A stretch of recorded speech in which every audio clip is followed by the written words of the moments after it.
Hello and welcome back to G.O.A.T Mania with me, Calvin. I hope you're all doing well. Now, in today's video, I want to talk about this week's Raw and Smackdown Live. I'm a bit late with this video. I haven't had time to, record this video, make this video. Actually, I had a chance to do it Wednesday and Thursday, but only got a chance to do it now on a Friday. A bit late, but here are my thoughts on the main talking points from this week's Raw and Smackdown Live. Now, the main talking point from Raw, in my opinion, has to be woken Matt Hardy. The return. Now, not the return in WWE, but when he was in TNA, broken Matt Hardy, but would do with naming rights now with TNA and this. It looks like now he is back 100%. Should we say 99%? We're not sure it's 100%. There's still, when I've watched the promo with him and Brave, you watched it as well, which was fantastic. Looking forward to how far this feud can go, and looking forward to how everything about it. So, we saw he didn't have a match. Matt Hardy, Bray Wyatt didn't have a match either on Raw. It was just a promo, and it was basically, Bray was talking. Then suddenly it flicked, changed to Matt Hardy, and all of a sudden he's talking, and I can't do it, but he's talking, and you can see the look on his face, and it reminds you of the broken Matt Hardy gimmick from TNA, and he was wearing, you could see as well, that the dark red and a bit of black attire, like a robe, it was that he wore in TNA, and it was fantastic to see it, and he was talking more in that broken sort of voice, and it was fantastic to see. And he didn't talk in his normal voice, no accent, like he has done it so far in WWE since he returned at WrestleMania this year. It was absolutely fantastic to see. I wouldn't say it was a completely different to the Matt Hardy that we've been seeing the last few months since his return. This is fantastic. So, they've been teasing us with this delete chance and all that. And I said the other week, and I think he did it at a house show as well. Was it Salt Lake City? I don't know. Where he did the broken gimmick as well. Teased it a bit more as well. It's finally happening. It's finally happened. He is here, broken or woken. Probably it's going to be woken Matt Hardy, because he is saying woken, and it's been going the last 2 months. It's going to be that. So it looks like Vince McMahon wants to have woken. He wants to have his own name. He doesn't want to use the broken from TNA, because he hates TNA or GWF, what it's called now. He hates all the shows outside WWE. That's Vince. But I'm over the moon with this. Absolutely over the moon. And everyone was like, oh my god. But I'm looking forward to this feud. That promo between him and Bray was absolutely fantastic. Absolutely fantastic. And this is the feud I'm looking forward to. Woken Matt Hardy. I'm still going to call him Broken Matt Hardy. I'm still going to call him that. It doesn't sound right, Woken Matt Hardy. I know it's saying like, oh, he's finally woken. He's woken. But broken sounds better. I'm going to keep calling it broken, even if WWE are going to use woken. But absolutely fantastic. It's fantastic to see him talking that tone of voice, where his attire that he wore in TNA, the dark red and black robe he had, you could see it.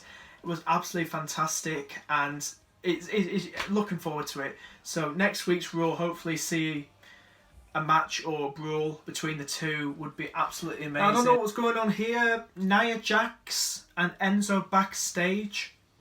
Now, Enzo was talking to, he's made friends with, in the Cruiserweight division, the heels, like Noam Dar, and Nice, and the others as well.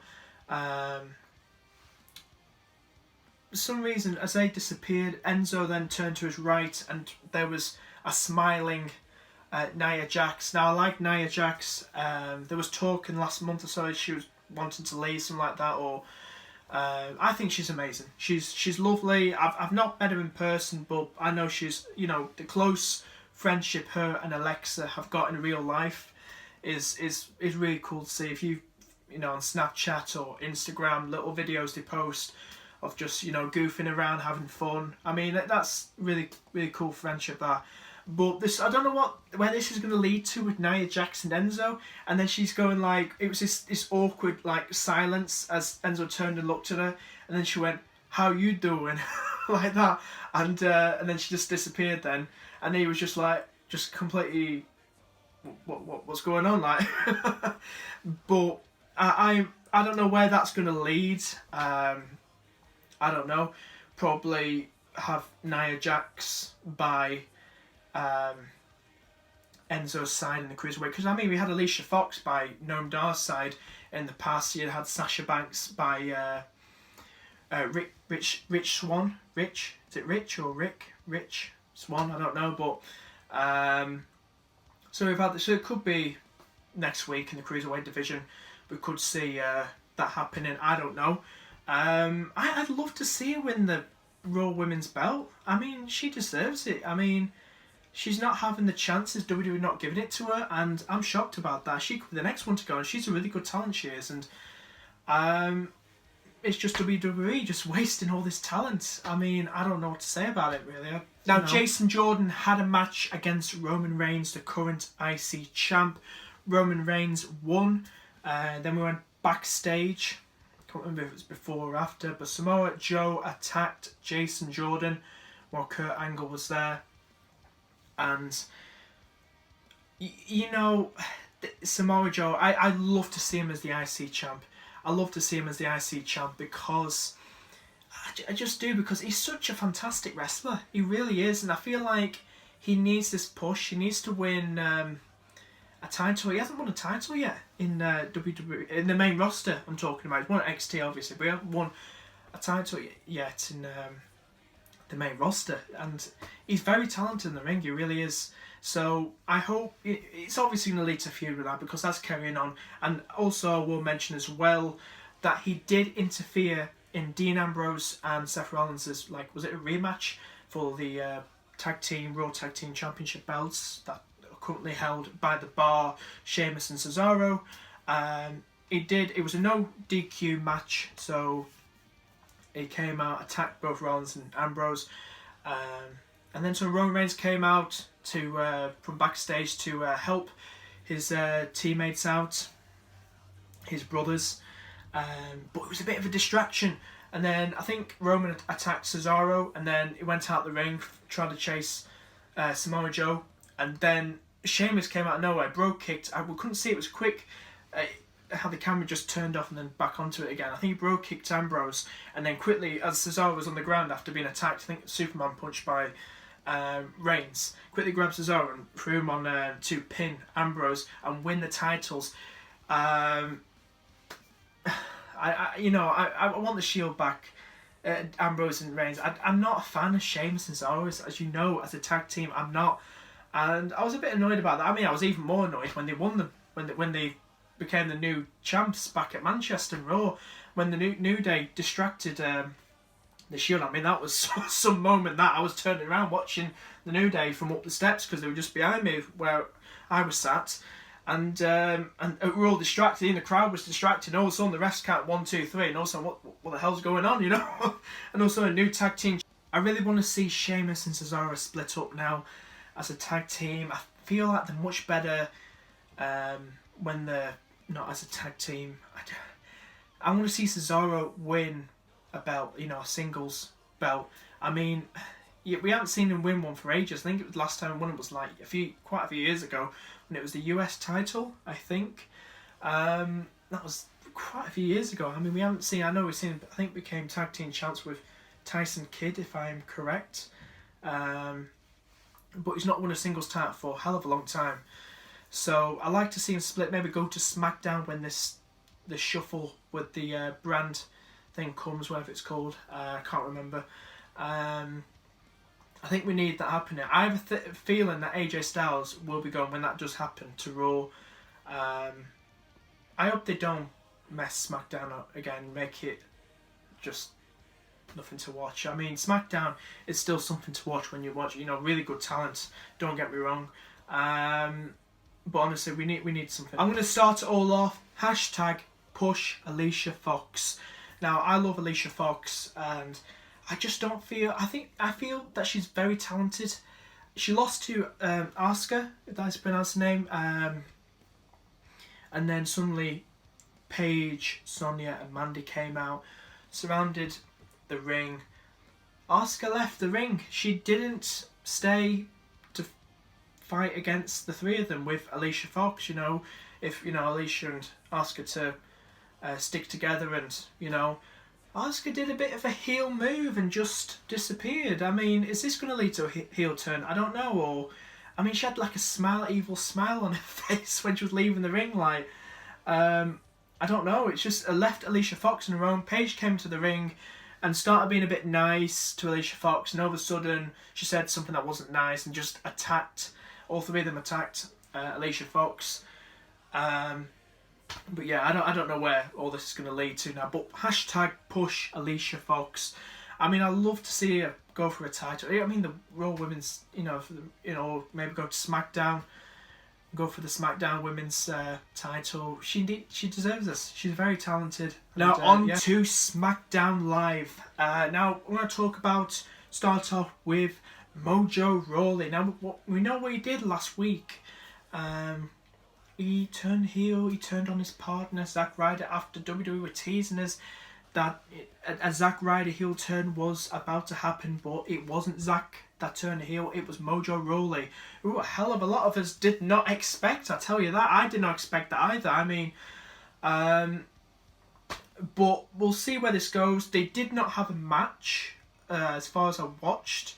I only watched quite a bit. I didn't watch all of SmackDown, but I did come across Mojo have a backstage interview, and as we know, he was saying he won the Andre the Giant Memorial Battle Royale, and he had help, obviously, as we all remember that moment, especially the security guard who did not know what was going on, and but Mojo won, and it was just one-on-one with Jinder Mahal. This was before Jinder Mahal was WWE champion. So he kind of said that he did that on his own. I think that was when Zack Ryder was out injured. But when Zack Ryder came back, he was saying like he didn't have those chances anymore. They didn't still not tag team champs on SmackDown, and he feels like he was trying to say that Zack Ryder was like. It was kind of like what Titus O'Neil said a few years ago about Darren Young as part of the story. You know what I mean? What he said when he turned heel on Darren Young, that he was saying like he's holding him back from getting glory and stuff like that.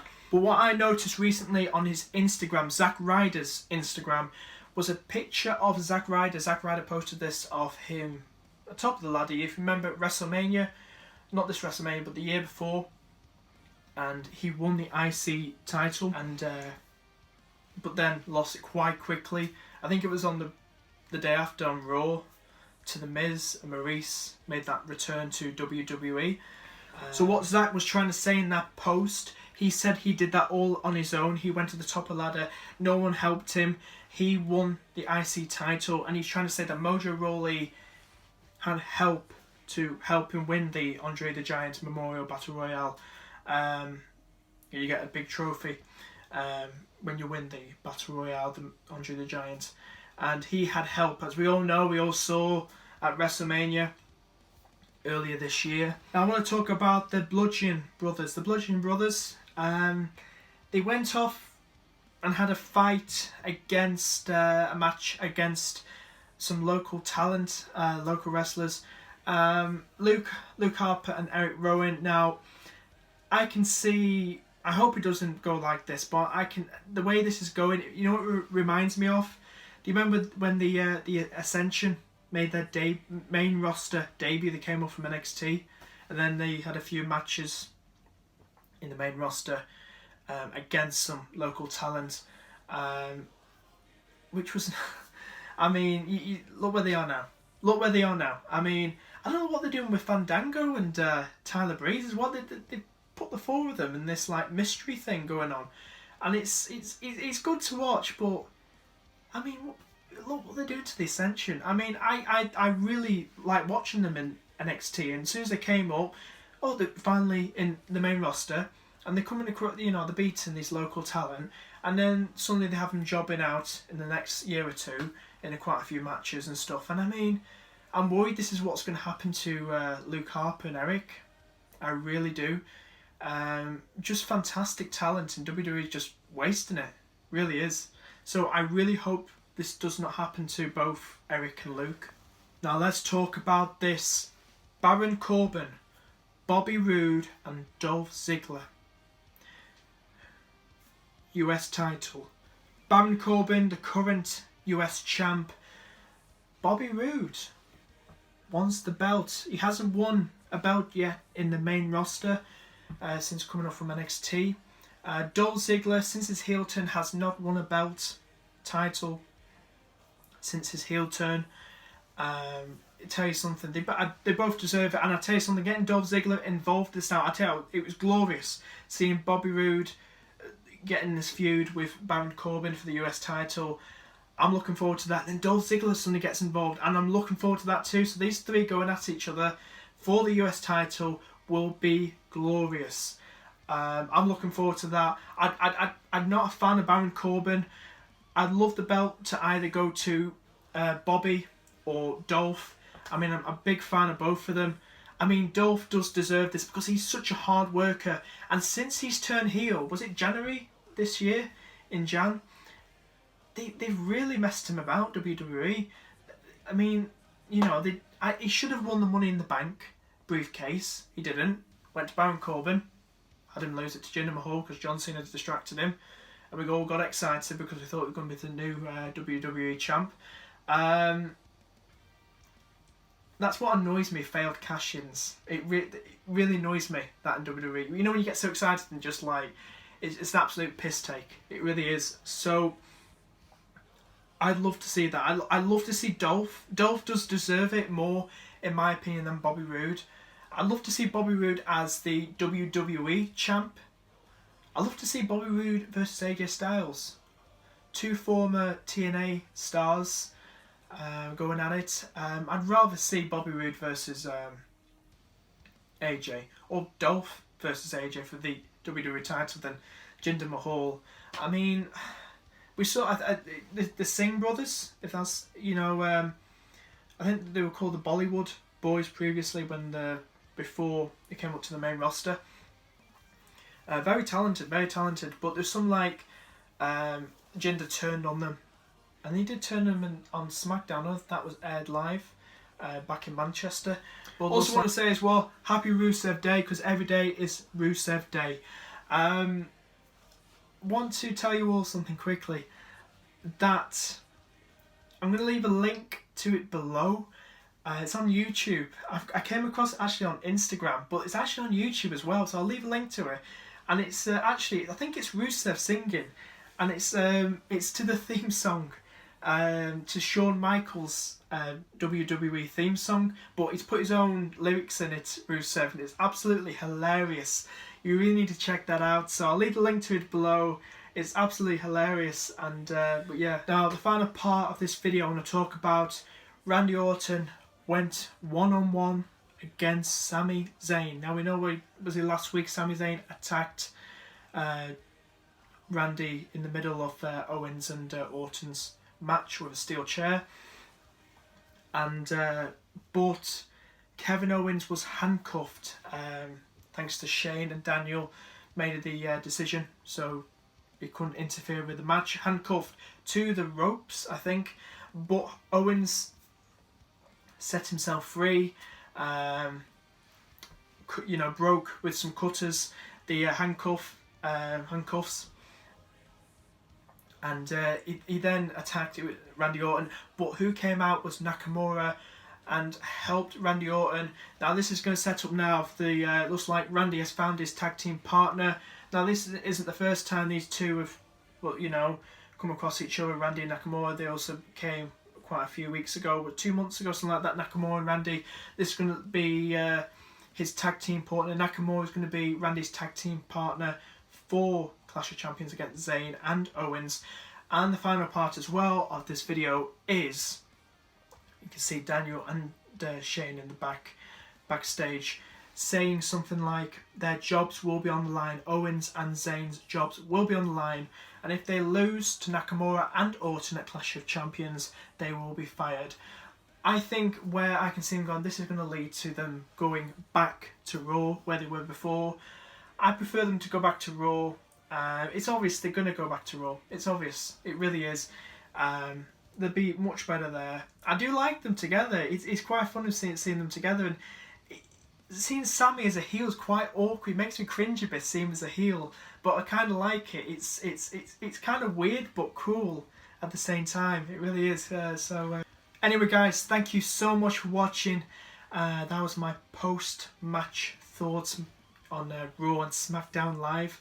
I hope you enjoyed this video. Please give it a thumbs up if you did. Please subscribe as well. Really do appreciate that. Please share this video. Please check out my previous videos as well.